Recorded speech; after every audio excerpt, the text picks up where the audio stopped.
Hi student, very good morning. Last lecture में हमने hydrogen derivative के 1 एंड 2 मार्क के क्वेश्चन को देखा था। आज के लेक्चर में हम हाइड्रोजन डेरिवेटिव के 3 एंड 4 मार्क के क्वेश्चन को देखने वाले हैं। आज का लेक्चर बहुत ही ज्यादा इंपॉर्टेंट है स्टूडेंट, क्योंकि यह कोर ऑर्गेनिक केमिस्ट्री का पार्ट है। तो चलिए शुरुआत करते हैं आज के लेक्चर की। अगर हम 3 मार्क के क्वेश्चन को देखते हैं स्टूडेंट, 3 मार्क का जो क्वेश्चन नंबर 1 है वह कह रहा है SN1 एंड SN2 के मैकेनिज्म को कितने फैक्टर हैं जो अल्टर कर सकते हैं, ऐसा क्वेश्चन दिया हुआ है, आप देखिए। और जो दूसरा क्वेश्चन है वह टर्सरी ब्यूटाइल ब्रोमाइड, ये टर्सरी ब्यूटाइल ब्रोमाइड है, इसके एल्कलाइन हाइड्रोलिसिस की बात किया है। इसका एल्कलाइन हाइड्रोलिसिस भी SN1 रिएक्शन से ही रिलेटेड है। और 2 मार्क के क्वेश्चन जो हम आप ऑलरेडी पढ़ चुके हैं स्टूडेंट, उसकी बात करें तो इसके भी लास्ट के 2 क्वेश्चन SN1 और SN2 से ही रिलेटेड थे। यानी हमारे इस क्वेश्चन बैंक में SN1 और SN2 की बहुत डिटेल में बात की गई है। तो हम भी इस लेक्चर के लास्ट में इन दोनों क्वेश्चन को बहुत डिटेल में समझने वाले हैं, क्योंकि बिना मैकेनिज्म के हम कितने फैक्टर अल्टर कर सकते हैं और कैसे अल्टर कर सकते हैं उसको नहीं समझ सकते हैं। और जरूरी नहीं है यही क्वेश्चन आएंगे जो हमें क्वेश्चन बैंक में दिए गए। इसके लिए हमको इसको डिटेल में पढ़ना होगा स्टूडेंट। तो लास्ट में इसको मैं बहुत डिटेल में एक्सप्लेन करने वाला हूं। तो चलिए थर्ड क्वेश्चन से हम लोग आज के लेक्चर की शुरुआत करते हैं। स्टूडेंट, जो थर्ड क्वेश्चन है वो कन्वर्जन है। किसको किस में कन्वर्ट करना है? सबसे पहले हमें कहा है कि प्रोपीन, ये प्रोपीन है और इसको 1 आइडोप्रोपेन में कन्वर्ट करना है।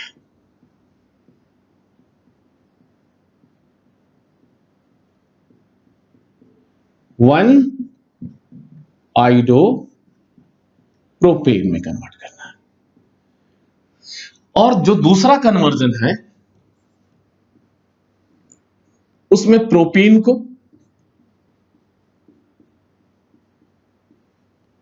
2 नाइट्रोप्रोपेन में कन्वर्ट करने के लिए बोला है।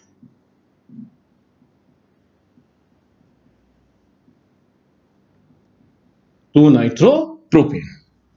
पहले इन दोनों को समझ लेते हैं, क्योंकि यह दोनों एक दूसरे से रिलेटेड है। यानी दोनों में एक रूल अप्लाई हुआ है। पहले वाले में एंटी मार्कोनिकॉफ रूल और दूसरे में मार्कोनिकॉफ रूल। लेकिन उससे पहले कुछ चीजें हम जान लेते हैं स्टूडेंट। देखो, अल्कीन जो होते हैं, अल्कीन की बात करें, अल्कीन 2 टाइप के होते हैं। एक होता है सिमेट्रिकल अल्कीन, एक होता है अनसिमेट्रिकल अल्कीन। सिमेट्रिकल अल्कीन क्या होता है स्टूडेंट? जिसमें डबल बॉन्ड के दोनों साइड कार्बन और हाइड्रोजन यानी हाइड्रोकार्बन की क्वांटिटी सेम हो, उसे हम सिमेट्रिकल अल्कीन कहते हैं। जैसे CH2 डबल बॉन्ड CH2, यह एक सिमेट्रिकल अल्कीन है। और सिमेट्रिकल अल्कीन को हम किसी भी हाइड्रोजन हैलाइड से रिएक्ट करा सकते हैं। किसी भी हाइड्रोजन हैलाइड, मतलब ये हाइड्रोजन हैलाइड कौन है? हाइड्रोजन हैलाइड क्या हो सकते हैं? HCl हो सकता है, HBr हो सकता है, HI हो सकता है। किसी से भी रिएक्ट करा सकते हैं, ये हमारे हाइड्रोजन हैलाइड है। तो चलिए करवाते हैं रिएक्शन। H और X के बीच में, X क्या है? हाइड्रोजन। यहां HX के जरा बॉन्ड को समझ लेते हैं। X के साथ लास्ट इलेक्ट्रॉन में 7 इलेक्ट्रॉन होते हैं और हाइड्रोजन के पास 1। तो जो बॉन्ड फिजन होगा वो हेटेरोलिटिक बॉन्ड फिजन होगा, H पॉजिटिव और X नेगेटिव होगा। कोवेलेंट बॉन्ड का अगर बॉन्ड फिजन होता है यानी बॉन्ड ब्रेक होता है तो 2 तरह से हो सकता है, होमोलिटिक और हेटेरोलिटिक। यहां इलेक्ट्रोनेगेटिविटीज में डिफरेंस है, तो हेटेरोलिटिक बॉन्ड फिजन होगा। और हमको पता है हेटेरोलिटिक बॉन्ड फिजन में आयंस बनते हैं, तो यहां आयंस बन गया, एक पॉजिटिव आयन एक नेगेटिव आयन। तो एक पॉजिटिव आयन और एक नेगेटिव आयन। अल्कीन को देखिए, यहां पर डबल बॉन्ड है और डबल बॉन्ड में एक सिग्मा बॉन्ड होता है और एक पाई बॉन्ड होता है। पाई बॉन्ड वीकर होता है। और डबल बॉन्ड में कहीं भी हम बॉन्ड ब्रेक करते हैं तो उसे हम इलेक्ट्रोमेरिक इफेक्ट कहते हैं, और सिंगल बॉन्ड में इंडक्टिव इफेक्ट देखने को मिलता है। तो यहां इलेक्ट्रोमेरिक इफेक्ट देखने को मिलेगा। टेम्पररी शिफ्टिंग ऑफ इलेक्ट्रॉन देखने को मिलेगा, या टेम्पररी शिफ्टिंग ऑफ बॉन्ड भी कह सकते हो। तो कोई बॉन्ड के दोनों इलेक्ट्रॉन को टेम्पररी कुछ समय के लिए ले लेगा, सपोज दैट इसने ले लिया, तो ये नेगेटिव और ये पॉजिटिव, और ये जो बीच का बॉन्ड है ये ब्रेक हो जाएगा। तो चलिए बॉन्ड ब्रेक कर लिए, CH2 ये वाला पार्ट नेगेटिव हो गया और ये CH2 ये वाला पार्ट पॉजिटिव। कौन सा इफेक्ट? Electromeric effect. अब ये नेगेटिव पार्ट कहां जाएगा? जो पॉजिटिव होगा उस पर जाएगा। तो यहां आया तो इसको क्या करेगा? CH3 और ये नेगेटिव खत्म, क्योंकि कार्बन का ऑक्टेट कंप्लीट हो गया। ये नेगेटिव कहां जाएगा? इस वाले पर, इसका पॉजिटिव खत्म और यहां X। होप आपको ये समझ में आया होगा, यही एक एडिशन रिएक्शन है। आप यहां पर अगर Cl लेते, क्या लेते? Cl, तो यहां Cl हो जाता, Br लेते Br हो जाता। कोई भी hydrogen halide HCl, HBr, HI symmetrical alkyne से तो रिएक्ट कर सकते हैं, यही मुझे समझाना है, लेकिन अनसिमेट्रिकल अल्कीन से रिएक्ट नहीं कर सकते। जैसे पहले कन्वर्जन को देखते हैं, यह 2 स्टेप है, यह हमारा प्रोपीन है। अब यहां पर सिर्फ HBr से ही रिएक्ट कराया जा सकता है। किससे रिएक्ट करा सकते हैं? HBr से ओनली। सिमेट्रिकल में किसी से भी रिएक्शन हो सकता था, अनसिमेट्रिकल में सिर्फ HBr से हो सकता है। अब क्वेश्चन आता है ऐसा क्यों? तो चलिए समझते हैं ऐसा क्यों। H और Cl के बीच का बॉन्ड देखिए, H और Br के बीच के बॉन्ड को देखिए, H और I के बीच में बॉन्ड को देखिए। हमको पता है जैसे ग्रुप में डाउनवर्ड जाते हैं नंबर ऑफ सेल बढ़ता है। सबसे कम सेल Cl में होंगे, उससे ज्यादा एक सेल Br में, उससे ज्यादा एक सेल I में होगा। डाउनवर्ड द ग्रुप गए तो सेल बढ़ा तो बॉन्ड का लेंथ, जो कोवेलेंट बॉन्ड है उसका लेंथ बढ़ता जाएगा।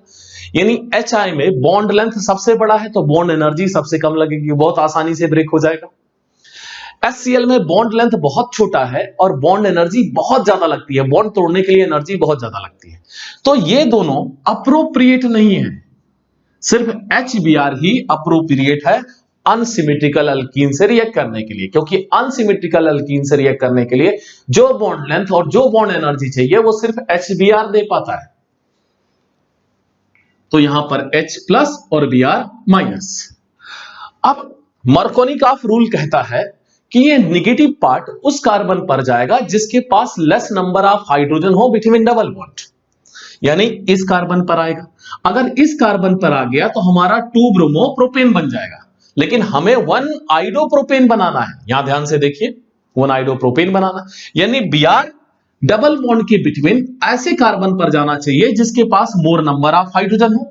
तो ऐसा नहीं होगा, ऐसा करने के लिए हमें बेंजोइल पेरोक्साइड डालना होगा। पेरोक्साइड इफेक्ट या एंटी मार्कोनिकॉफ रूल कहते हैं।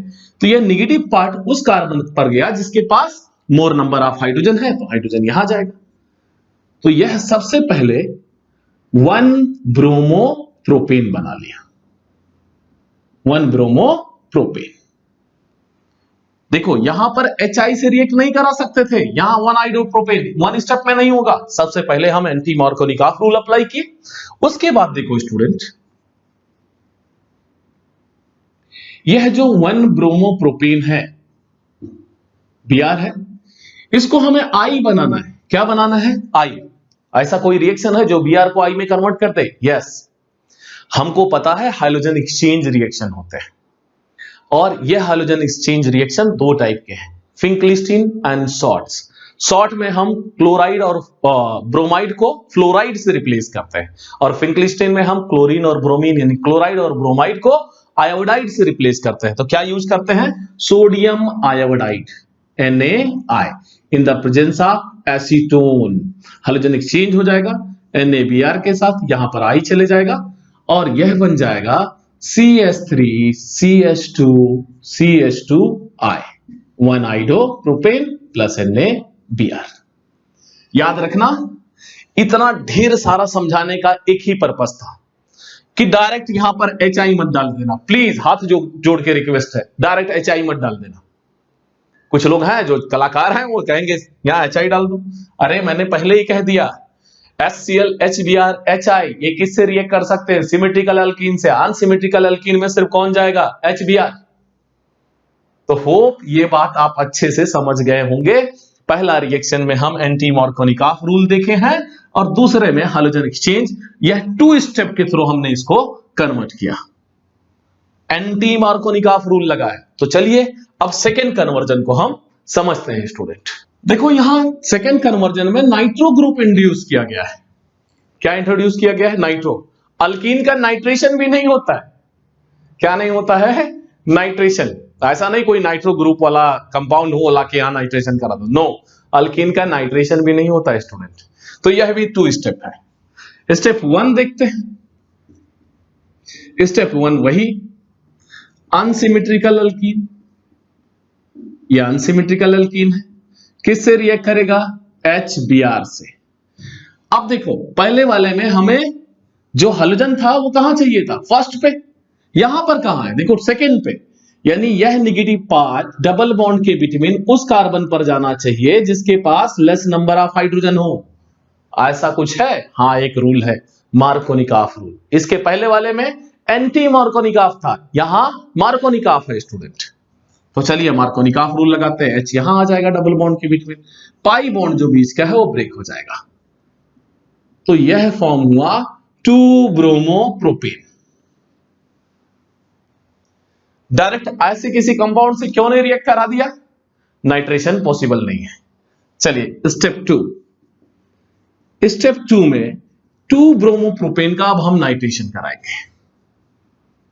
ये जो हमारे पास 2 ब्रोमोप्रोपेन है, इसका नाइट्रेशन कराते हैं सिल्वर नाइट्राइट के साथ, NO2 नाइट्रेशन करवा देंगे। अब देखो ये पॉजिटिव, सॉरी यह नेगेटिव होगा, कार्बन लेस इलेक्ट्रोनेगेटिव है, Br मोर इलेक्ट्रोनेगेटिव है। और ये वाला पार्ट प्लस, जब बॉन्ड ब्रेक होगा यहां प्लस माइनस, यह Br किसके साथ जाएगा? Ag के साथ, AgBr NO2 वहां कार्बन पर चले जाएगा। तो CH3 CH NO2 plus CH3 और बाय प्रोडक्ट AgBr। यह क्या हो गया? 2 नाइट्रोप्रोपेन। क्या यही प्रिपेयर करने के लिए बोला था, कन्वर्ट करने के लिए? यस। तो होप आपको मार्कोनिकॉफ और एंटी मार्कोनिकॉफ रूल दोनों समझ में आ गया होगा। आज के बाद कभी भी मार्कोनिकॉफ और एंटी मार्कोनिकॉफ पर क्वेश्चन आता है तो उसको हम इजीली सॉल्व कर सकते हैं। बस ध्यान रखिएगा, मार्कोनिकॉफ और एंटी मार्कोनिकॉफ में सिर्फ HBr जाएगा। कौन जाएगा? HBr। चलिए थर्ड कन्वर्जन को देखते हैं स्टूडेंट। थर्ड कन्वर्जन में कह रहा बेंजीन टू बायफिनाइल।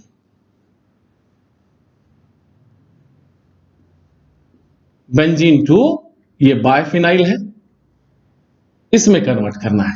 ये बेंजीन है और बायफिनाइल बनाना है। तो ये लास्ट वाला तो हमको पता चल रहा है, कपलिंग हुआ है। और कपलिंग किस रिएक्शन की वजह से होता है? वर्ड्स रिएक्शन के, यानी यहां पर वर्ड्स रिएक्शन करवाया हुआ। तो चलिए करते हैं।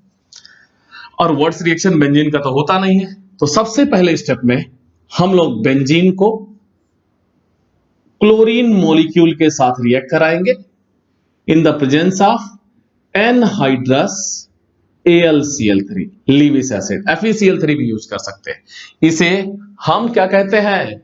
इलेक्ट्रोफिलिक सब्स्टिट्यूशन रिएक्शन या हाइड्रोजनेशन या क्लोरीनेशन ऑफ बेंजीन भी कहा जाता है।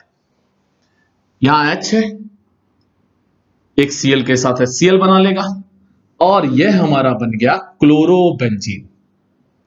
क्लोरोबेंजीन। उसके बाद यह क्लोरोबेंजीन 2 मॉलिक्यूल, कितना मॉलिक्यूल? 2। देखो मैं क्लोरोबेंजीन को ऐसा बना रहा हूं, सोडियम मेटल के साथ। किसके साथ? सोडियम मेटल के साथ। देखो 2 मॉलिक्यूल ऑफ क्लोरोबेंजीन लिया मैंने, तो यहां तो बहुत सारे मॉलिक्यूल बनेंगे ना। अब थोड़ा एक ही मॉलिक्यूल से थोड़ी रिएक्शन करा रहे थे। और यह रिएक्शन किसके प्रेजेंटी में होगा? ड्राई ईथर के प्रेजेंटी में। देखो यह 2NaCl बन के निकल जाएगा और यह बन जाएगा बायफिनाइल या डायफिनाइल कहते हैं इसको। यह हमारा बायफिनाइल हुआ प्लस 2NaCl। तो यह भी 2 स्टेप रिएक्शन था। पहले स्टेप में हमने क्लोरीनेशन या इलेक्ट्रोफिलिक सब्स्टिट्यूशन किया, वह भी लीविस एसिड की प्रेजेंटी में। हमें क्या मिला? क्लोरोबेंजीन। और इस क्लोरोबेंजीन को हमने कपलिंग करा दिया सोडियम मेटल के साथ। इसे वर्ड्स फिटिंग रिएक्शन कहते हैं स्टूडेंट। तो होप देखो यहां 2 रिएक्शन पूछ लिया, तो आपको ये भी कन्वर्जन समझ में आ गया होगा। तो ये थर्ड रिएक्शन में, थर्ड क्वेश्चन में 3 कन्वर्जन थे, तीनों को हमने कर लिया। चलिए फोर्थ क्वेश्चन को देखते हैं। स्टूडेंट पूछ रहा है व्हाट इज ग्रिग्नॉड रिएजेंट। देखो, कार्बन के साथ अगर कोई मेटल डायरेक्टली बॉन्डेड हो जाए कोवेलेंट बॉन्ड से, तो इस कंपाउंड को कहते हैं ऑर्गेनोमेटेलिक कंपाउंड। क्या कहते हैं? Organometallic compound. जैसे CH3Li organolithium, CH3Na oregano sodium है। ऐसे ही एक ऑर्गेनोमेटेलिक कंपाउंड है जिसका नाम ऑर्गेनो मैग्नीशियम है, जिसको ग्रिग्नॉड ने, विक्टर ग्रिग्नॉड ने ढूंढा था। उसी को हम कहते हैं ग्रिग्नॉड रिएजेंट, जिसको हम RMgX से लिखते हैं, एल्काइल मैग्नीशियम हालाइड। आगे कह रहा है हाउ इज इट प्रिपेयर्ड, कैसे हम प्रिपेयर करेंगे। तो चलिए देखते हैं। जब कभी भी एल्काइल हालाइड को मैग्नीशियम मेटल, वो भी प्योर मैग्नीशियम मेटल के साथ, in the presence of dry ether की प्रेजेंटी में रिएक्ट कराते हैं, तो यह RMgX फॉर्म होता है, एल्काइल मैग्नीशियम हालाइड। और इसी को हम ग्रिग्नॉड रिएजेंट कहते हैं। यह एक ऑर्गेनोमेटेलिक कंपाउंड है, मैंने इसका नाम बताया ऑर्गेनो मैग्नीशियम है।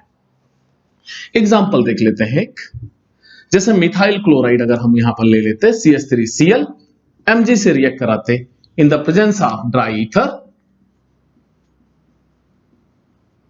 तो मिथाइल मैग्नीशियम क्लोराइड बनता, मिथाइल मैग्नीशियम क्लोराइड। यह क्या है? एक ग्रिग्नॉड रिएजेंट है। कह रहा है कि क्यों इसको एनहाइड्रस कंडीशन में प्रिपेयर किया जाता है। तो यह हाईली रिएक्टिव सब्सटेंस है। देखो लास्ट क्वेश्चन जो यहां पर 6 क्वेश्चन दिया है 3 मार्क के, वहां भी इसकी बात किया गया है, तो प्लीज ध्यान से सुनिए। यह हाईली रिएक्टिव सब्सटेंस है। यह अगर मॉइस्चर मिल जाए इसको, मॉइस्चर मिलते ही अल्कीन बना देगा। क्या बना देगा? अल्केन। जैसे ही मॉइस्चर मिलेगा, मॉइस्चर का सबसे बड़ा दुश्मन है, तो मॉइस्चर कंडीशन से प्रिवेंट करने के लिए हम इसको ड्राई ईथर यानी एनहाइड्रस कंडीशन देते हैं। क्या देते हैं? एनहाइड्रस कंडीशन देते हैं। तो होप आपको यह भी समझ में आ गया होगा। चलिए हम क्वेश्चन नंबर 5 को देखते हैं। स्टूडेंट अब हम क्वेश्चन नंबर 5 देखते हैं। कुछ ब्रोमोबेंजीन के साथ रिएक्शन लिखने को कहा है, तो चलिए लिखते हैं। तो सबसे पहले हम ब्रोमोबेंजीन लिख देते हैं।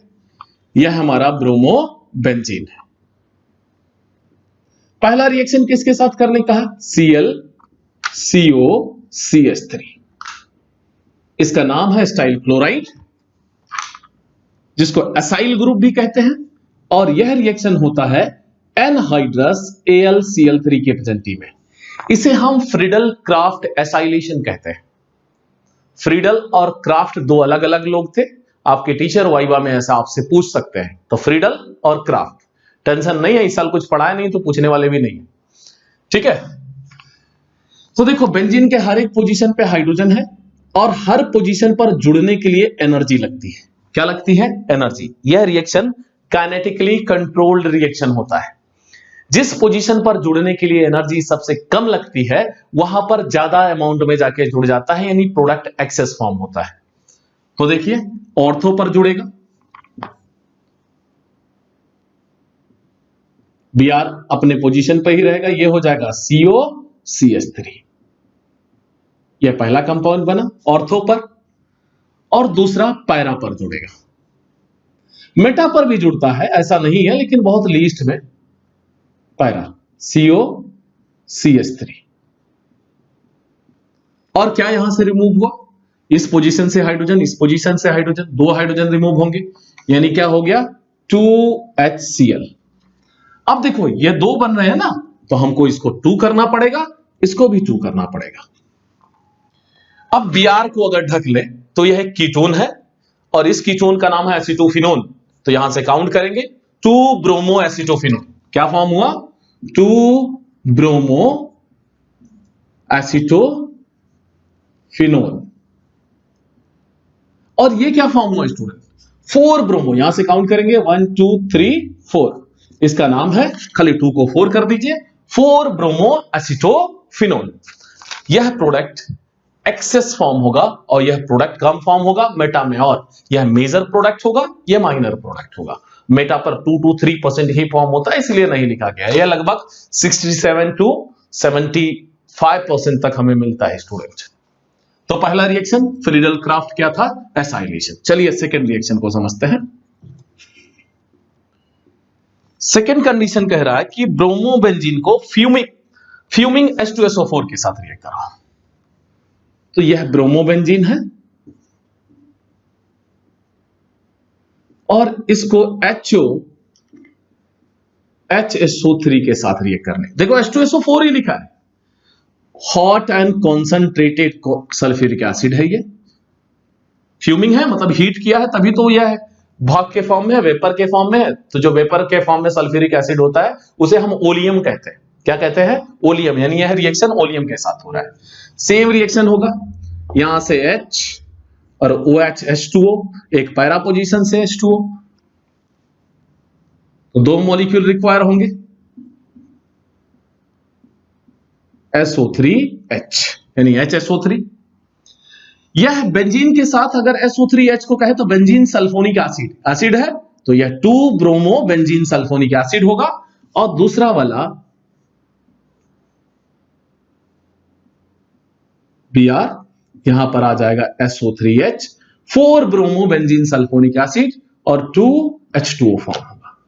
इस रिएक्शन को कहते हैं सल्फोनेशन। बैलेंस कर लेते हैं। देखो यहां भी मेटा पोजीशन पर अटैच्ड हुआ होगा, लेकिन बहुत लीस्ट। ये प्रोडक्ट मेजर होगा, ये माइनर होगा। इस रिएक्शन को कहते हैं सल्फोनेशन। पहले रिएक्शन को फ्रीडल क्राफ्ट एसाइलेशन, दूसरे रिएक्शन को सल्फोनेशन तक। चलिए थर्ड रिएक्शन को देखते हैं। फिर से ब्रोमोबेंजीन लिया है, ये ब्रोमोबेंजीन है। किसके साथ रिएक्ट करने कहा है? HONO2 nitric acid. और इस रिएक्शन को नाइट्रेशन कहते हैं। सबसे पहले हम ब्रोमोबेंजीन लेंगे, नाइट्रिक एसिड लेंगे, 2 to 3 drop of sulphuric acid उसके अंदर डालते हैं एज अ कैटलिस्ट। क्यों डालते हैं? क्योंकि यह रिप्लेस नहीं कर पाता हाइड्रोजन को। कॉन्सेंट्रेटेड H2SO4 डाले। इस रिएक्शन को नाइट्रेशन कहते हैं। Friedel Crafts acylation, sulphonation, nitration. Same कहानी, वही ऑर्थो मेटा पर H2O निकल जाएगा।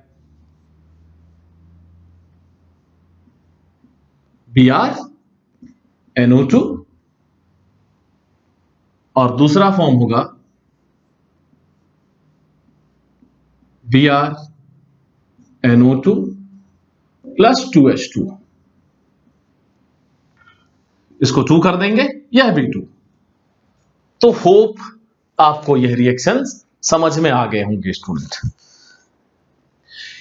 अब 6 रिएक्शन को देखते हैं। बहुत ही ज्यादा इंपॉर्टेंट है 6, ये कन्वर्जन है ना, इसलिए। एक कंपाउंड A है और इसका मॉलिक्यूलर फॉर्मूला दिया है C4H10O। और जब इसको PCl5 के साथ ट्रीट करते हैं तो एल्काइल हैलाइड बनता है। प्राइमरी बनेगा, सेकेंडरी बनेगा और सेकेंडरी बात। और जब इस एल्काइल हैलाइड को मैग्नीशियम मेटल के साथ ट्रीट किया जाता है तो यह B बनता है। क्या बनता है? B। और यह B हाईली रिएक्टिव है। कैसा है? Highly reactive. और कंपाउंड B जो है वो रिएक्ट करता है तो वाटर से, तो हाइड्रोकार्बन बनता है। ये B को अगर हम वाटर के साथ रिएक्ट करा देते हैं तो हाइड्रोकार्बन बनता है। हाइड्रोकार्बन मतलब अल्कीन बनता है। फिर आगे कुछ कह रहा है, और यह कंपाउंड का नाम C, ये जो अल्कीन बना है C, कह रहा है कि अल्काइल हैलाइड को सीधा सोडियम मेटल के साथ ट्रीट करा दिया जाए in the presence of ether. ये जो अल्काइल हैलाइड है, इस अल्काइल, ये देखो यह स्टेटमेंट 1 है, स्टेप 1 ध्यान रखना, और यह स्टेप 2 है। कह रहा है ये जो अल्काइल हैलाइड बना हुआ है इसको डायरेक्टली हम सोडियम मेटल के साथ रिएक्ट कराते हैं तो जो कंपाउंड बनता है 2233 टेट्रामिथाइल ब्यूटेन, कुछ ये बनता है 2233 टेट्रामिथाइल ब्यूटेन।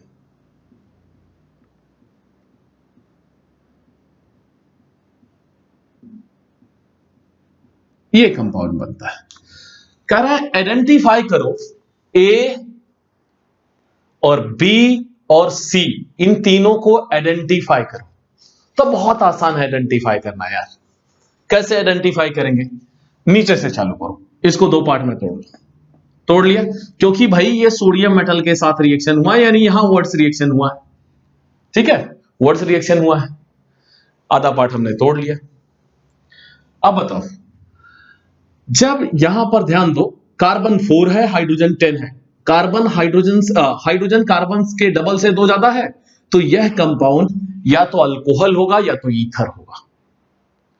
अगर यहां 4 है, यहां 8 हाइड्रोजन होता तो अल्डिहाइड या कीटोन होता हो। तो यानी ये बात तो कंफर्म है, या तो अल्कोहल है या तो ईथर है। ईथर PCl5 से रिएक्ट करके अल्काइल हैलाइड नहीं देता है, यानी कंफर्म हो गया यह कंपाउंड अल्कोहल है। अब कौन सा अल्कोहल है समझते हैं, तो सॉल्व करते हैं।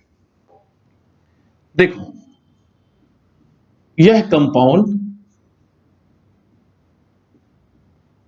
अल्कोहल है और 3 डिग्री अल्कोहल है। कितना डिग्री? 3। ओके, देखो C4H10O चेक कर लो, C4H10O है।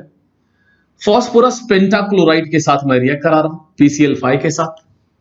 हमको पता है POCl3 फॉर्म होगा, उसके बाद अल्काइल हैलाइड HCl। ओके, तो यहां जो कंपाउंड बन रहा है, जो अल्काइल हैलाइड बन रहा है, उसके बारे में पूछा है। अल्काइल हैलाइड जो बनेगा, टर्सरी ब्यूटाइल क्लोराइड बनेगा। देखो, ये टर्सरी ब्यूटाइल क्लोराइड। ठीक है, ये रिएक्शन हम ऑलरेडी कर चुके हैं, OH को रिप्लेस कर दिया। बाय प्रोडक्ट क्या क्या बन रहा है मैं यहां लिख दे रहा हूं। बाय प्रोडक्ट बनेगा POCl3 और HCl। इसको लिखने की जरूरत नहीं है यहां पे। कह रहा है इसको मैग्नीशियम मेटल के साथ रिएक्ट कराते हैं, तो चलिए मैग्नीशियम मेटल के साथ। तो मैग्नीशियम बीच में चले जाएगा, हमको ये पता है, अभी थोड़ी देर पहले हमने ग्रिग्नॉड रिएजेंट पढ़ा है ना। तो ये कंपाउंड जो बन रहा है, ये कंपाउंड हो जाएगा CH3 CH3 और क्या हो जाएगा? MgCl। वैसे ग्रिग्नॉड रिएजेंट मैंने पहले ही बता दिया, हाईली रिएक्टिव है। अब इस कंपाउंड को अगर हम किसके साथ रिएक्ट कराते हैं? वाटर के साथ। किसके साथ? वाटर के साथ। तो यही रिएक्शन कर लेते हैं। वाटर HNOH होता है। ठीक है, यहां पर देखो, ये माइनस होगा और ये प्लस होगा, तो H यहां चले जाएगा और यह फॉर्म हो जाएगा CH3H। और बाय प्रोडक्ट क्या बनेगा? बाय प्रोडक्ट हमारा बनेगा MgOH एंड Cl। अब आइडेंटिफाई करते हैं, ए क्या है हमारा? Tertiary butyl alcohol. ए पता चल गया, alkyl halide tertiary butyl chloride है। बी एक मैग्नीशियम कॉम्प्लेक्स है। क्या है ये? मैग्नीशियम कॉम्प्लेक्स, यानी ग्रिग्नॉड रिएजेंट है, और यह भी अनस्टेबल होता है। अनस्टेबल, इतना ज्यादा रिएक्टिव होता है, ऐसा अनस्टेबल नहीं, रिएक्टिविटी के ये मतलब रेडी रहता है रिएक्ट करने के लिए। मॉइस्चर जैसे मिला, क्या फॉर्म किया? हमको C आइडेंटिफाई करना था। C हमारा अल्कीन है, 2 मिथाइल प्रोपेन, यानी हमने A और B को आइडेंटिफाई कर दिया। अब कह रहा है क्या इस अल्काइल हैलाइड जो है, इसको सोडियम मेटल के साथ रिएक्ट कराने पर यह मिलेगा? चलिए चेक कर लेते हैं। हमारा अल्काइल हैलाइड है CH3Cl, सोडियम मेटल 2Na, फिर से सेम वही हम लिखेंगे Cl CH3 रिएक्शन किसके प्रेजेंट में होगा? In the presence of dry ether होगा। देखो 2NaCl। ठीक है, अब कंपाउंड क्या बन जाएगा? CH3 ये पहले वाले का, इससे क्या जुड़ रहा है? CH3 और CH3। क्या नाम हुआ इसका? 2233 टेट्रामिथाइल ब्यूटेन। अब हमने A और B और C को आइडेंटिफाई कर लिया। A क्या है? टर्सरी ब्यूटाइल अल्कोहल है। B क्या है? B, ये जो B है अल्काइल हैलाइड से, ये B है हमारा। B हमारा क्या है? एक ग्रिग्नॉड रिएजेंट है। क्या है? Tertiary butyl magnesium chloride. Tertiary butyl magnesium chloride. और सी क्या है हमारा, सी 2 मिथाइल प्रोपेन है। तो होप आपको यह कन्वर्जन समझ में आ गया होगा। ध्यान से इसको लिख लीजिए स्टूडेंट। स्टूडेंट अब हम 4 मार्क के क्वेश्चन की बात करते हैं। Right the equation for preparation of ethyl chloride. हमें क्या प्रिपेयर करना है, ethyl chloride, CH3 CH2 Cl। ये क्या है हमारा, इथाइल क्लोराइड है, इसको हमें प्रिपेयर करना है। तो सबसे पहला प्रिपरेशन किससे दिया है, हाइड्रोजन हालाइड के साथ प्रिपेयर करो। पहला प्रिपरेशन HX। दूसरा किसके साथ दिया है प्रिपेयर करने के लिए, इथेन। और तीसरा प्रिपरेशन किसके दिया है, साथ दिया है थायोनिल क्लोराइड SOCl2 के साथ। उसके बाद पूछा है कौन सा मेथड सबसे बेस्ट होगा। चलिए सबसे पहले प्रिपेयर कर लेते हैं, उसके बाद कौन सा मेथड बेस्ट है वो हम जान लेंगे। पहला प्रिपरेशन देखो, हाइड्रोजन हालाइड के साथ हमें प्रिपेयर करना है, तो यह रिएक्शन अल्कीन से होगा, from alkyne.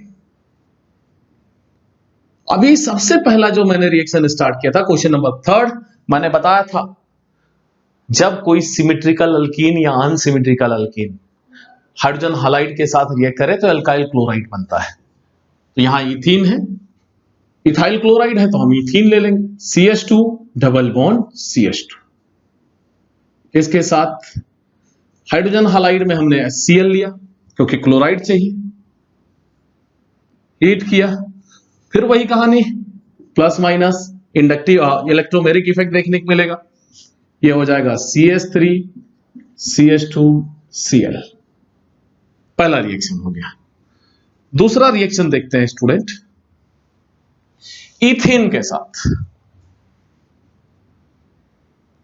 From ethane. Ethane के साथ क्लोरीनेशन कराएंगे, CH3 CH2H। देखो इसको मैंने ब्रेक क्लिक करके लिखा, C2H6 से लिखा है, इसका क्लोरीनेशन कराएंगे।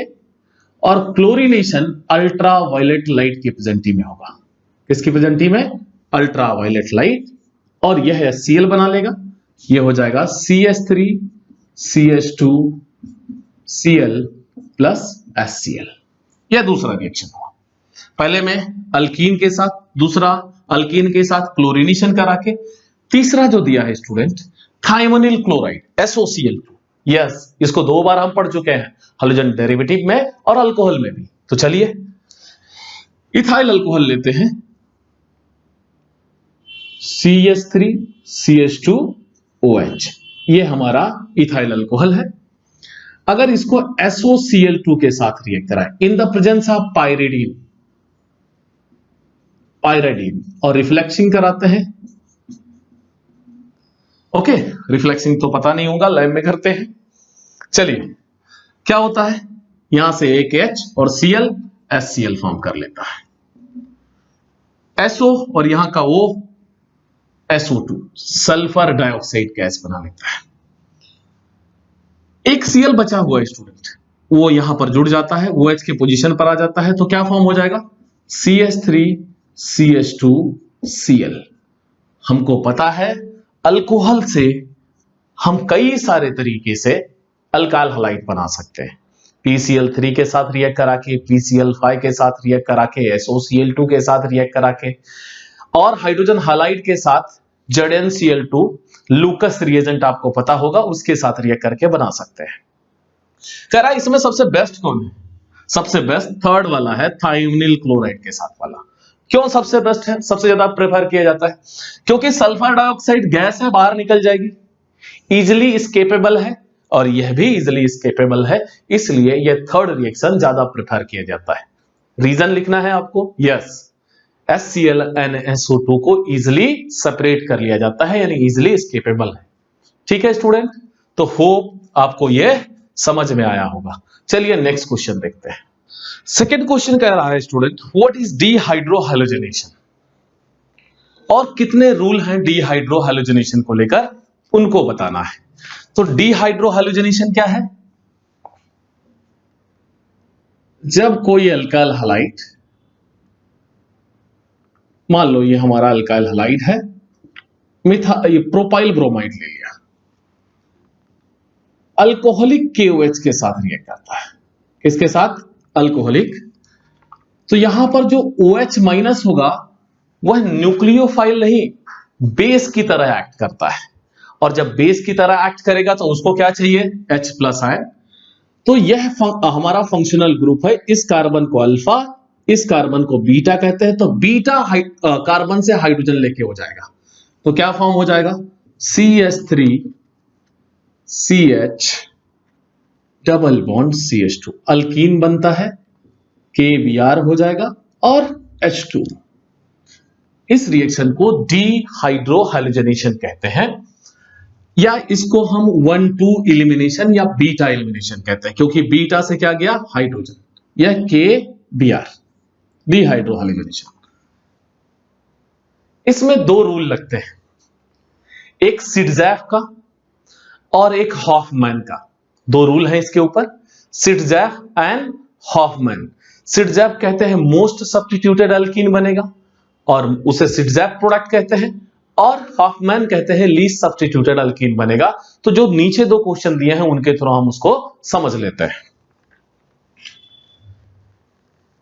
करा 2-क्लोरो 2-मिथाइल ब्यूटीन, 2-क्लोरो 2-मिथाइल ब्यूटीन,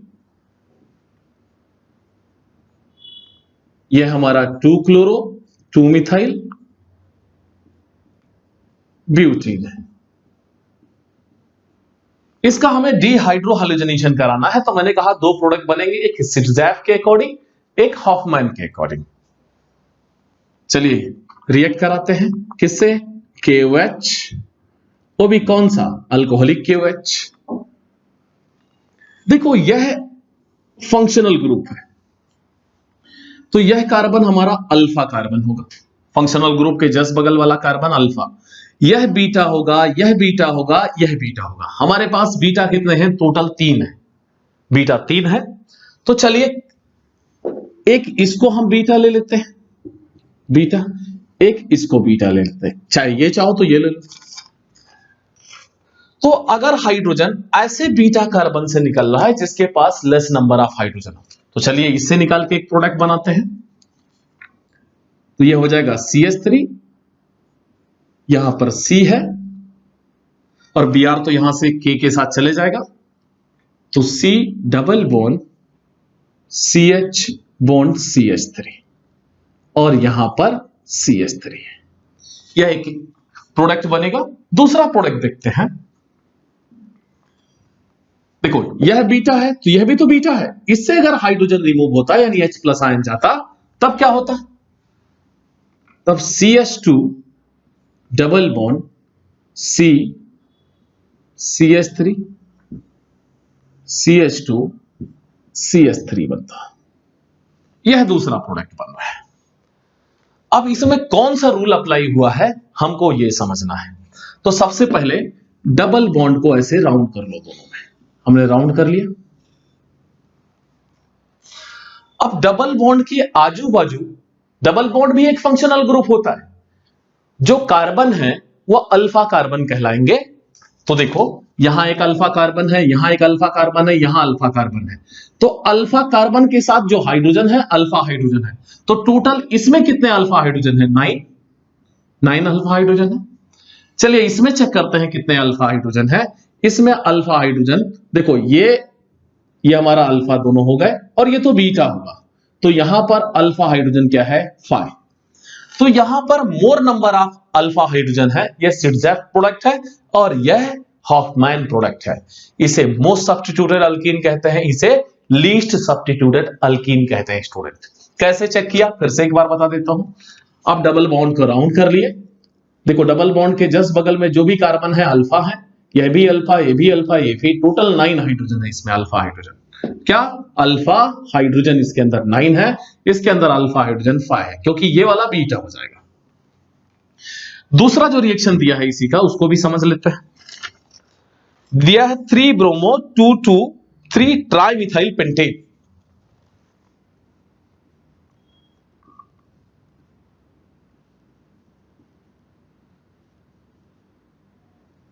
ये हमारा 3 ब्रोमो 2,2,3 ट्राइमिथाइल पेंटेन है। चेक कर लेते हैं 1 2 3 4 5 3 ब्रोमो 2,2,3 ट्राइमिथाइल पेंटेन। इसको भी अल्कोहलिक KOH के साथ हमको रिएक्ट कराना है। तो होप आपको बातें समझ में आ गई होंगी इस रिएक्शन के थ्रू। इसको मार्क कर लिया, यह हमारा अल्फा है, यह हमारा बीटा होगा और यह भी हमारा बीटा होगा, यह भी हमारा बीटा होगा। हमारे पास बीटा कितने हैं स्टूडेंट? 3। इस बीटा को हटा दे, इन दोनों बीटा की बात करते हैं।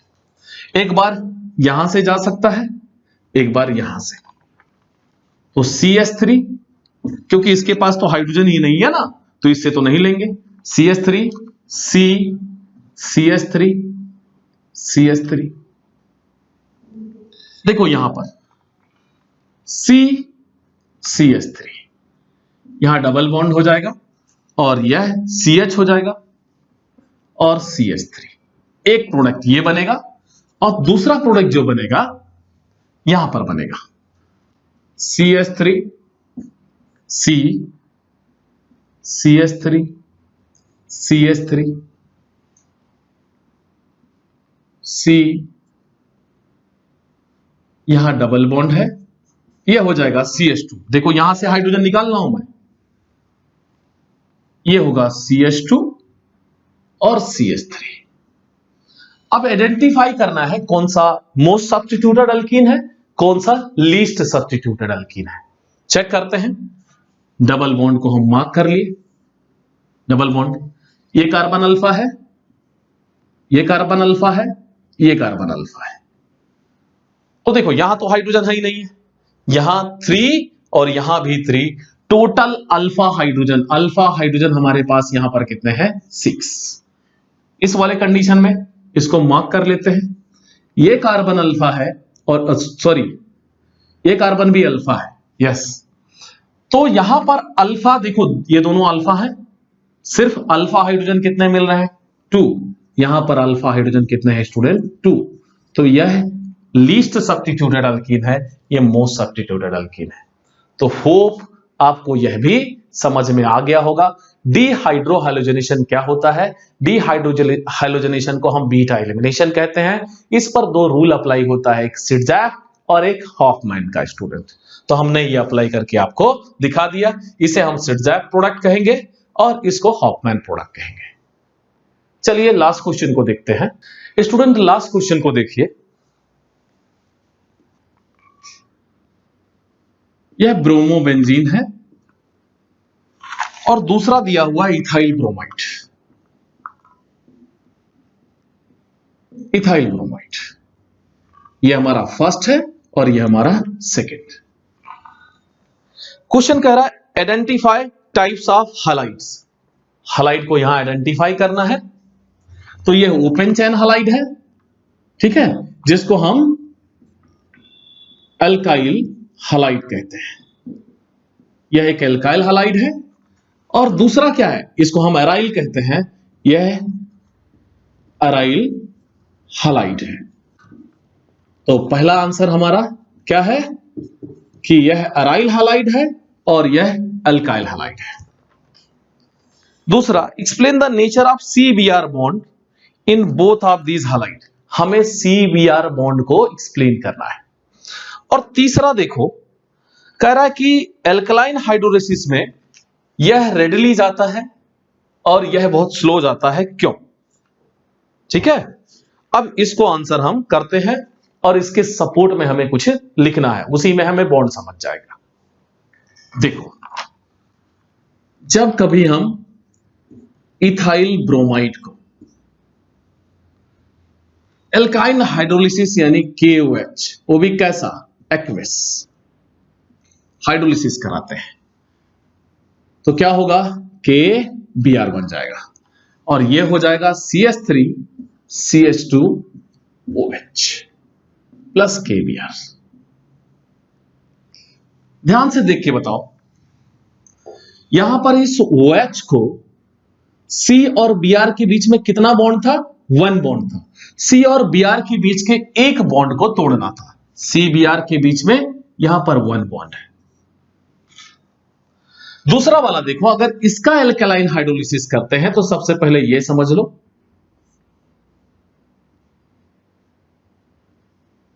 यहां भी C है, Br है, लेकिन इस Br के पास 3 पेयर इलेक्ट्रॉन है। Br के आउटर मोस्ट शेल में कितने इलेक्ट्रॉन है? 7। एक बॉन्ड में चले गया है, अभी भी 6 इलेक्ट्रॉन बचे हुए हैं, यानी 3 पेयर है। यह बॉन्ड के पेयर को बेंजीन रिंग को दे देता है,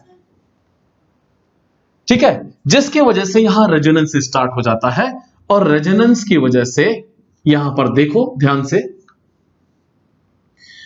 यहां पर पार्शियल डबल बॉन्ड आ जाता है, ये पॉजिटिव हो जाता है, और यहां पर निगेटिव आ जाता है। यहां C और Br के बीच में कितना बॉन्ड आ गया? Double bond. और यहां पर C और Br के बीच में कौन सा बॉन्ड था? Single bond. ऐसा क्यों हुआ? रेजोनेंस की वजह से। अब ये धीरे धीरे डीलोकलाइज्ड होगा एनोन। अब बताओ, इस OH को, इस न्यूक्लियोफाइल को यहां पर कितने बॉन्ड तोड़ने पड़ेंगे? 2 बॉन्ड। और यहां पर कितने बॉन्ड तोड़ने पड़ रहे थे? Single bond. तो डबल बॉन्ड का जो बॉन्ड स्ट्रेंथ है ज्यादा है, तो बॉन्ड एनर्जी ज्यादा लगेगी, यानी रिएक्शन स्लो हो जाएगा।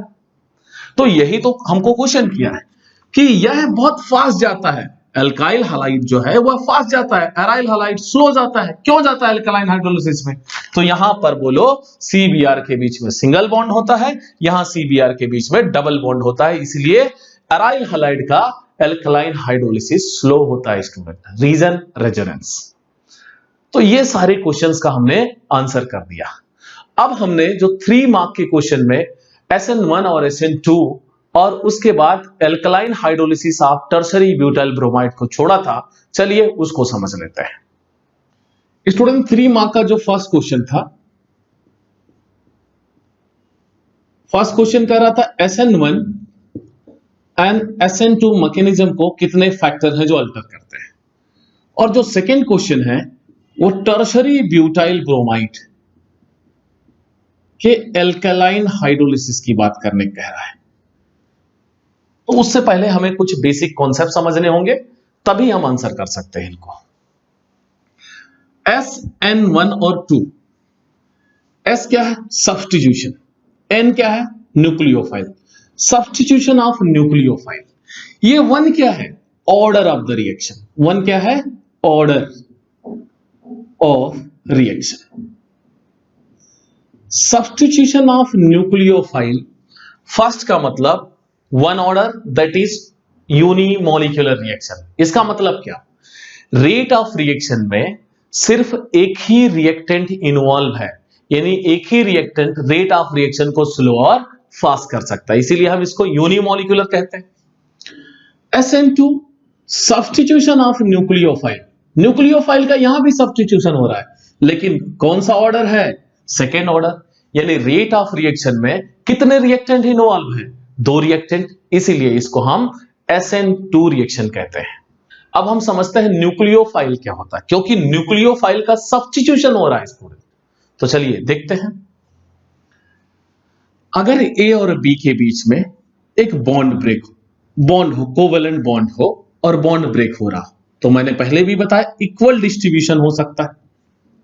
A अपना इलेक्ट्रॉन, B अपना इलेक्ट्रॉन ले लेगा। इसमें फ्री रेडिकल्स बनता है, फ्री रेडिकल्स,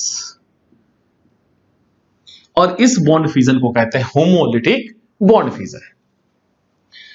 और A और B के बीच में एक कोवेलेंट बॉन्ड हो और अनइक्वल डिस्ट्रीब्यूशन ऑफ इलेक्ट्रॉन हो, यानी A या तो इलेक्ट्रॉन B को दे देगा तो A पॉजिटिव हो जाएगा, B दोनों इलेक्ट्रॉन ले लिया, B नेगेटिव। देखो B के पास दोनों इलेक्ट्रॉन है। या ऐसा भी तो हो सकता है दोनों इलेक्ट्रॉन A ही ले ले, तो A नेगेटिव और B पॉजिटिव हो सकता है। इसे अनइक्वल डिस्ट्रीब्यूशन ऑफ इलेक्ट्रॉन कहते हैं, और इस बॉन्ड फ्यूजन को हेटेरोलिटिक बॉन्ड फ्यूजन कहा जाता है। चलिए करके देखते हैं। H और Cl के बीच में बॉन्ड है, कौन सा बॉन्ड? कोवेलेंट। Cl के पास 7, H के पास 1, यानी इसकी इलेक्ट्रॉनिगेटिविटी ज्यादा है, इसकी इलेक्ट्रॉनिगेटिविटी कम है, तो H प्लस हो जाएगा, Cl माइनस। जहां Cl माइनस है इसके पास पेयर ऑफ इलेक्ट्रॉन है या नहीं है? है। कोई भी चीज नेगेटिव होगी, आज से हमको यह पता चल गया उसके पास पेयर ऑफ इलेक्ट्रॉन है। OH माइनस, यहां पेयर ऑफ इलेक्ट्रॉन है Cl minus, Br minus, Cn minus, ये सब क्या है? प्रोडक्ट बने हैं। कैसे फॉर्म हुए? ये सब कैसे फॉर्म हुए? हेटेरोलिटिक बॉन्ड फिजन की वजह से फॉर्म हुए। यह इलेक्ट्रॉन एफिशिएंट सेंटर है स्टूडेंट। क्या है? Electron efficient centre. अब यह इलेक्ट्रॉन डेफिशिएंट सेंटर से जो पॉजिटिव सेंटर होगा उससे प्यार करेंगे। तो न्यूक्लियोफाइल का मतलब होता है न्यूक्लियस लविंग स्पीसीज। ऐसे स्पीसीज जो न्यूक्लियस से प्यार करें। न्यूक्लियस कैसा होता है? पॉजिटिव, यानी पॉजिटिव से प्यार करें, यानी वो इलेक्ट्रॉन डेफिशिएंट है, ये इलेक्ट्रॉन एफिशिएंट है। तो यह पेयर ऑफ इलेक्ट्रॉन डोनेट करेंगे क्योंकि इन सबके पास पेयर ऑफ इलेक्ट्रॉन है। अब ये पेयर ऑफ इलेक्ट्रॉन डोनेट करेंगे, इसीलिए लिविस कहता है कि न्यूक्लियोफाइल जो होते हैं वो है बेस होते हैं, उस बेस को लिविस बेस कहते हैं। तो जरूरी नहीं है किसी के ऊपर माइनस चार्ज हो तो ही न्यूक्लियोफाइल होगा।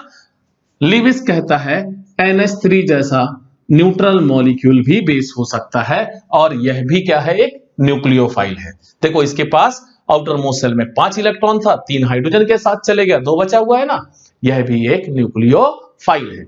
यानी all Lewis bases are nucleophile, चाहे उन पर चार्ज हो या नहीं हो। न्यूक्लियोफाइल, न्यूक्लियो मतलब न्यूक्लियस एंड फाइल मतलब लविंग, न्यूक्लियस लविंग स्पीसीज को ही हम कहते हैं न्यूक्लियोफाइल। और हर एक न्यूक्लियोफाइल के पास पेयर ऑफ इलेक्ट्रॉन होता है और डोनेट करते हैं, लिविस बेस कहलाते हैं। यानी इन्हीं न्यूक्लियोफाइल का सब्स्टिट्यूशन होगा, यानी पहले से कोई न्यूक्लियोफाइल प्रेजेंट होगा उसको सब्स्टिट्यूट कर रहे होंगे। तो चलिए समझते हैं स्टूडेंट। तो सबसे पहले हम देखेंगे SN1 reaction, substitution of nucleophile first order reaction. उसके बाद हम देखेंगे SN2 रिएक्शन। कोई भी टर्सरी अल्काइल हैलाइड, अब टर्सरी ही क्यों, आगे हम पढ़ेंगे जब फैक्टर अफेक्टिंग मैकेनिज्म देखेंगे। टर्सरी अल्काइल हैलाइड, चलो टर्सरी ब्यूटाइल ब्रोमाइड ले लिया क्योंकि सेकंड क्वेश्चन में यही पूछा है कि अल्कलाइन हाइड्रोलिसिस करें टर्सरी ब्यूटाइल ब्रोमाइड की। तो देखो यहां अल्कलाइन हाइड्रोलिसिस कर रहा हूं टर्सरी ब्यूटाइल ब्रोमाइड की, KOH के साथ रिएक्ट कराया, एक्वस KOH है। ओके ध्यान से देखो, ये बेस है ना, इसीलिए अल्कलाइन हाइड्रोलिसिस कहते हैं। OH नेगेटिव होगा, K प्लस होगा, OH नेगेटिव, ये Br नेगेटिव होगा। एक न्यूक्लियोफाइल दूसरे न्यूक्लियोफाइल को सब्स्टिट्यूट करेगा और यहां पर जो प्रोडक्ट बनेगा वो अल्कोहल बनेगा, यानी न्यूक्लियोफिलिक सब्स्टिट्यूशन हुआ, OH प्लस KBr। यही है alkaline hydrolysis of tertiary butyl bromide. Hope आपको सेकंड का आंसर मिल गया। टर्सरी ब्यूटाइल अल्कोहल बना है। अब इसका आयोनिक फॉर्म भी लिखा जाता है, आयोनिक फॉर्म।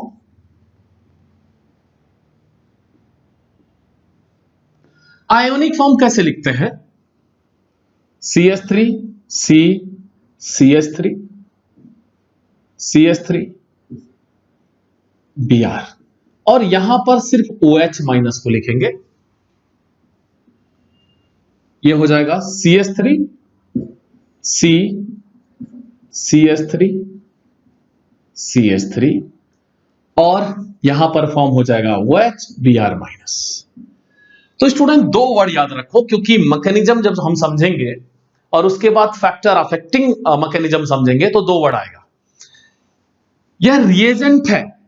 कैसा रिएजेंट है? न्यूक्लियोफिलिक रिएजेंट है। अभी तो मैंने पढ़ा है न्यूक्लियोफाइल है, इलेक्ट्रॉन रिच स्पीसीज है, ये न्यूक्लियोफिलिक रिएजेंट है और यह सबस्ट्रेट है।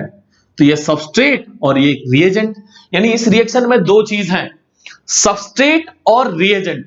तो दोनों तो अल्टर करेंगे कुछ ना कुछ, यानी दो फैक्टर तो हमें पहले से पता चल गए कि रिएजेंट और सबस्ट्रेट कुछ ना कुछ करता है मैकेनिज्म को अल्टर। आगे देखते हैं। अब इसका रेट ऑफ रिएक्शन लिखना होगा। अगर हम बात करें रेट ऑफ रिएक्शन की, जिसको हम ROR कहते हैं, रेट ऑफ रिएक्शन सिर्फ अल्काइल हैलाइड पर डिपेंड करता है, KOH के कॉन्सेंट्रेशन पर नहीं डिपेंड करता। यह भी एक फैक्टर है स्टूडेंट। KOH यानी न्यूक्लियोफाइल के कॉन्सेंट्रेशन पर SN1 रिएक्शन डिपेंड नहीं करता है। तो चलिए, rate of reaction is directly proportional to concentration of tertiary butyl bromide. ये देखो, जो ब्रैकेट मैंने बनाया है इसे कहते हैं एक्टिव मास, और एक्टिव मास का मतलब होता है मोलार कॉन्सेंट्रेशन, यानी यहां पर हमने मोलार कॉन्सेंट्रेशन की बात किया। कुछ नहीं याद आएगा तो ये ब्रैकेट कॉन्सेंट्रेशन को रिप्रेजेंट करता है। इसके अंदर जो भी लिखा रहेगा वो है उसके कॉन्सेंट्रेशन की बात करेगा। R is equal to rate constant K CH3 thrice CBr। तो दो बात को आप ध्यान में बिठा लीजिए, ये रिएजेंट है, सॉरी ये सबस्ट्रेट है और ये रिएजेंट है। चलिए इसके मैकेनिज्म की बात करें, यही मैकेनिज्म बहुत इंपॉर्टेंट है। दो स्टेप मैकेनिज्म है। पहले स्टेप में यह कार्बन कार्बोकेटायन फॉर्म करता है। मेरे साथ मैकेनिज्म लिखते रहिए ताकि जब हम मैकेनिज्म कितने फैक्टर अल्टर करते हैं समझेंगे तो वहां पर यह मैकेनिज्म सामने होना बहुत जरूरी है। स्टेप 1 ध्यान से देखिए, ये टर्सरी ब्यूटाइल ब्रोमाइड, यह ओरिएंटेशन बहुत इंपॉर्टेंट है, और यहां पर Br है यानी न्यूक्लियोफाइल। देखो दोस्त, ये C को एक आदमी मान लीजिए और यह CH3 उसके 3 बच्चे हैं। क्या है? बच्चे। Br उसकी वाइफ है। दोनों के बीच में बहुत झगड़ा हो रहा था। किसी महापुरुष ने ज्ञान दिया, यार जब तुम लोग का नहीं साथ में निकल रहा है तो अलग हो जाओ। तो CBr ने फैसला किया हम दोनों अलग हो जाते हैं। ठीक है, अब अलग होने के लिए कहां जाएंगे? कोर्ट, क्योंकि कोर्ट एक ऐसी जगह है जहां रिश्ते बनते हैं और रिश्ते टूटते हैं। शादी और तलाक दोनों कोर्ट में होती है, उसे कोर्ट मैरिज कहते हैं और डिवोर्स कहते हैं। क्योंकि मैं लॉयर हूं, मैं अच्छे से जानता हूं,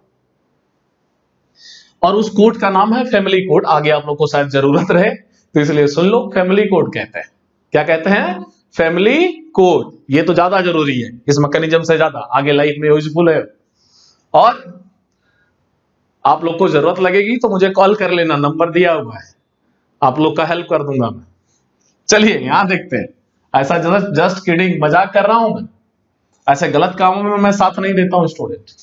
मां बाप सहमत होंगे तो मैं जरूर आपका साथ दूंगा। चलिए यहां देखिए, यह प्रोसेस थोड़ा स्लो हो रहा है। क्यों? बहुत दिन से इसके साथ थी यार, 3 बच्चे हो गए।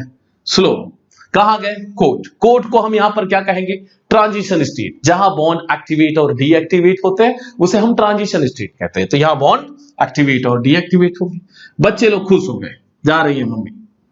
देखो यहां पर CH3 बहुत सता रही थी ना, ये देखो अम्ब्रेला लाइक स्ट्रक्चर बना लिए। अब धीरे धीरे दूरियां बढ़ती जा रही है किसके? Br डेल्टा नेगेटिव दूर हो रही है, C डेल्टा पॉजिटिव। यह हमारा है ट्रांजिशन स्टेज 1, जिसको हम TS1 भी लिख सकते हैं। जगह नहीं है इसलिए नहीं लिख रहा हूं, आगे फिर से स्टेप लेना है। और फिर आगे अब किसने? जज ने कहा ठीक है आप दोनों अलग हो जाओ, यहां साइन कर दो। अलग हो गए। ये जस्ट अलग होने की नीयत से कह रहे थे, देखो दरार पड़ रहा है। यहां पर कार्बन जो है वो कंप्लीटली पॉजिटिव हो गया। आज से उसके यहां एक वैकेंट सीट खाली हो गई। देखो पॉजिटिव बता रहा है कि मैं तलाकशुदा हूं, अब जिसको आना है आ जाओ। ठीक है, कार्बोकेटायन फॉर्म किया और यह कार्बोकेटायन टर्शरी कार्बोकेटायन है। ठीक है, और इसका जो स्ट्रक्चर होगा ये प्लानर होता, अभी मैं बताऊंगा थोड़ी देर में। स्टेप 2 में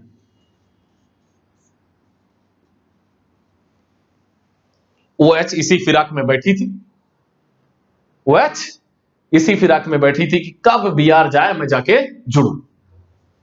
तो देखो ध्यान से, ये टर्सरी कार्बोकेटायन जो है हमारे पास CH3 CH3 CH3 अब दूसरे न्यूक्लियोफाइल से अटैक करेगा। तो ये कार्बोकेटायन है, तो ये न्यूक्लियोफाइल स्ट्रांग हो या वीक हो इसको फर्क नहीं पड़ता है, क्योंकि यह ऑलरेडी पॉजिटिव फॉर्म कर चुका है। ये सारे बातों को ध्यान में रखिए, ऑलरेडी पॉजिटिव फॉर्म कर चुका है। यह nucleophile front as well as back, अगर सामने से आता है, क्योंकि तलाकशुदा है, कोई समाज में कोई दिक्कत तो होने वाली नहीं है, पीछे से भी ला सकता है आगे से भी ला सकता है। ठीक है, nucleophile front as well as back दोनों से जा सकता है, क्योंकि यह जो CH3 है एक ही प्लेन में आ जाते हैं। तो यहां स्टिरिक हिंड्रेंस है उसको मिनिमाइज कर देते हैं, यानी बल्कनेस जो है, क्राउडिंग जो है वो कम हो जाता है। तो OH फिर से जाएगा इससे शादी करने के लिए। आप यह स्टेप बहुत फास्ट होगा। अरे भाई नई नई वाइफ मिल रही है, देखो फास्ट हो रहा है। फिर गए कुछ CH3। पहली बार क्या हो रहा था, CBr के बीच में बॉन्ड ब्रेक हो रहा था कोर्ट में। अब देखो C डेल्टा पॉजिटिव अभी धीरे धीरे जुड़ रही है, OH डेल्टा नेगेटिव। यह भी हमारा ट्रांजिशन स्टेट है। यह ट्रांजिशन स्टेट 2 है, यह ट्रांजिशन स्टेट 1 था, जगह थी लिख दिया। अब आगे वाला लाइन बहुत इंपॉर्टेंट है, यहां प्रोडक्ट बनेगा, तो मैं प्रोडक्ट यहां पर लिख देता हूं ध्यान से। पहला प्रोडक्ट देखो, देखो इसी प्रोडक्ट को हम वहां लिख रहे हैं। देखो ये एरो ही है उसके। अगर OH फ्रंट से अटैक करेगा तो ओरिएंटेशन कुछ इस तरह मिलेगा, CH3 CH3 CH3, यहां OH आ जाएगा। देखो पुराना कॉन्फ़िगरेशन हमें वापस मिल गया, खाली Br की जगह OH हो गया। इसे कहते हैं रिटेंशन। क्या कहते हैं, रिटेंशन। लेकिन अगर बैक साइड से अटैक करता है, यह OH इधर से अटैक करता है, इधर बैक साइड से, ठीक है, यह न्यूक्लियोफाइल बैक साइड से अटैक करता तो कुछ इस तरह से देखने को मिलता, OH C CH3 CH3, यह ओरिएंटेशन चेंज हो गया। इसे कहते हैं इन्वर्जन, इन्वर्जन। और SN1 में 50% रिटेंशन और 50% इन्वर्जन होता है, यानी 50-50% का चांस है इन्वर्जन और रिटेंशन होने का। यह था SN1 मैकेनिज्म। फिर से देखते हैं, कोई भी टर्सरी अल्काइल हैलाइड, टर्सरी अभी फैक्टर में समझेंगे, टर्सरी सेकेंडरी और प्राइमरी, फिर आता है मिथाइल, ये मिथाइल है, ठीक है। टर्सरी कार्बोकेटायन ज्यादा स्टेबल होता है। SN1 में क्वेश्चन नंबर 2 का जो क्वेश्चन था वहां पर पूछा था स्टेबल कौन सा होगा, तो स्टेबिलिटी के ऊपर यहां पर ये देखो, ये लीविंग ग्रुप कहलाते हैं। ये लीविंग ग्रुप जो है स्टूडेंट, यह हाइपर कंजुगेशन दिखाते हैं, यानी अपने इलेक्ट्रॉन को स्टेबलाइज करने, कार्बोकेटायन को स्टेबलाइज करने के लिए कार्बन को देने लगते हैं। तो जितना ज्यादा यहां लीविंग ग्रुप होगा उतना स्टेबलाइजेशन ज्यादा होगा। तो टर्सरी में 3 है, सेकेंडरी में 2 जगह मिथाइल होता है, 1 जगह हाइड्रोजन होता है, तो वहां कम हो जाता है, तो स्टेबलाइजेशन कम हो जाएगा। इसीलिए टर्सरी कार्बोकेटायन ज्यादा स्टेबल होता है सेकेंडरी से, और सेकेंडरी ज्यादा स्टेबल होता है प्राइमरी से, सबसे लीस्ट स्टेबल होता है मिथाइल। तो जितना ज्यादा स्टेबल कार्बोकेटायन होगा SN1 रिएक्शन उतना ही फास्ट होगा, फैक्टर में देखने वाले हैं। चलिए अब SN2 देखते हैं। होप आपको ये सब सारी बातें समझ में आ गई होंगी। SN2 reaction, SN2 substitution of nucleophile biomolecular, यानी सेकेंड ऑर्डर। इसमें जो ऑर्डर रिएक्टिविटी ऑर्डर होता है, जैसे उसमें टर्सरी सेकेंडरी प्राइमरी था, यहां पे एक फैक्टर होता है क्राउडिंग फैक्टर, जो अभी देखेंगे हम। क्राउडिंग फैक्टर बहुत रोल प्ले करता है, तो इसलिए प्राइमरी सेकेंडरी और टर्सरी होता है। तो रिएक्टिविटी ऑर्डर यहां पे मिथाइल, फिर उसके बाद प्राइमरी, फिर सेकेंडरी, फिर टर्सरी, यानी भाई टर्सरी का रिएक्टिविटी ऑर्डर सबसे कम होता है। तो कोई भी अल्काइल हैलाइड ले लेते हैं। अल्काइल हैलाइड किससे रिएक्ट करा है, एक्वस KOH के साथ। क्या होगा, ये न्यूक्लियोफाइल, ये भी न्यूक्लियोफाइल, न्यूक्लियोफिलिक सब्स्टिट्यूशन हुआ, अल्कोहल फॉर्म किया और KBr। जरा रिएक्शन करते हैं। मिथाइल क्लोराइड लिया मैंने, KOH से रिएक्ट कराया, यह न्यूक्लियोफाइल, इस न्यूक्लियोफाइल को सब्स्टिट्यूट किया, क्या फॉर्म हो गया हमारा, मिथाइल अल्कोहल और KBr। आयोनिक फॉर्म लिख देते हैं, आयोनिक फॉर्म। आयोनिक फॉर्म में क्या होगा, CH3Cl OH माइनस से रिएक्ट कर रहा है, क्या फॉर्म करेगा, CH3OH Br माइनस। अब हम लिखेंगे रेट ऑफ रिएक्शन को, जिसको हम ROR भी कहते हैं। रेट ऑफ रिएक्शन यहां जो होगा R डायरेक्टली प्रोपोर्शनल होगा concentration of methyl chloride and the concentration of OH minus. देखो तभी तो बायोमोलिकुलर है, रेट ऑफ रिएक्शन दोनों डिपेंड कर रहा है। तो R is equal to K CH3Cl and the concentration of OH minus. तो बायोमोलिकुलर पता चल गया। अब चलिए आगे देखते हैं मैकेनिज्म को। अगर इसके मैकेनिज्म को देखें तो सिंगल स्टेप है स्टूडेंट। कितने स्टेप है? सिंगल। ध्यान से मैकेनिज्म को समझते हैं। ये कार्बन, उसके 3 हाइड्रोजन, 3 बच्चे, और यह है उसकी वाइफ। यह न्यूक्लियोफाइल बैक साइड से अटैक करेगा, पीछे से आएगा। क्यों? क्योंकि सामने तो एक न्यूक्लियोफाइल पहले से है, इलेक्ट्रॉन रिच के बीच में रिपल्सन होगा। नहीं समझ में आया? अपने मोहल्ले अपने एरिया पे ले लो। यह कोई आदमी है, उसकी वाइफ है, वाइफ अभी गई नहीं है, दूसरी वाली आएगी यहीं बाल पकड़ के मारेगी। सही बात है कि गलत है? तो नहीं आने देगी ना, तो कैसे आएगी? पीछे से, इन बच्चों के बीच में से आएगी, बच्चों को कैडबरी देगी, चॉकलेट देगी, फुसलाएगी, और बच्चे लोग जगह देंगे आंटी आंटी करके। एक दिन ऐसा आएगा यही मम्मी बन जाएगी और मम्मी को हटा देंगे, मम्मी आंटी बन जाएगी। अब बीआर को पता चल गया कि भाई ये तो बहुत खतरनाक है, नहीं छोड़ने वाली। यानी स्ट्रेंथ की बात करें, यानी दूसरा न्यूक्लियोफाइल मोर पावरफुल है यार, और यह न्यूक्लियोफाइल थोड़ा शरीफ सीधा साधा। तो बीआर बोली एक काम करो, तुम्हें अलग होना है तो प्यार से हो जाओ। तो बोले चलो। सी बोला चलो कोर्ट चलते हैं, और दोनों को लेके गया। ये वाला स्टेप थोड़ा सा स्लो होगा, ठीक है। अब क्या हुआ? हाइड्रोजन और हाइड्रोजन, ये छोटे छोटे बच्चे, बड़े नहीं, उसमें पहले वाले में बड़े बड़े बच्चे थे। CH3 था, उस कार्बन, उसके साथ भी 3 बच्चे थे। यहां पर देखो, अब ये जो है Br से धीरे धीरे दूर होता जाएगा और OH से धीरे धीरे जुड़ता जाएगा। ये C पॉजिटिव। यहां पर देखो कार्बन इस ट्रांजिशन स्टेट पर पेंटा कोऑर्डिनेट बन गया है, पेंटावैलेंट है यार, इसी को पेंटा कोऑर्डिनेट कहते हैं। आगे देखो, ये स्टेप बहुत फास्ट होगा, और यह न्यूक्लियोफाइल, ये जो न्यूक्लियोफाइल है, यह थोड़ा पावरफुल चाहिए, क्योंकि यह पुश करेगी, जितना पुश करेगी उतना Br दूर जाएगा। यानी स्ट्रेंथ ऑफ न्यूक्लियोफाइल स्ट्रांग होना चाहिए। इसलिए कहा जाता है SN1 में वीक न्यूक्लियोफाइल भी चलेगा, क्योंकि यह कार्बोकेटायन बना चुका है, उसमें न्यूक्लियोफाइल सेकेंड स्टेप में आता है, यहां न्यूक्लियोफाइल फर्स्ट स्टेप में आता है।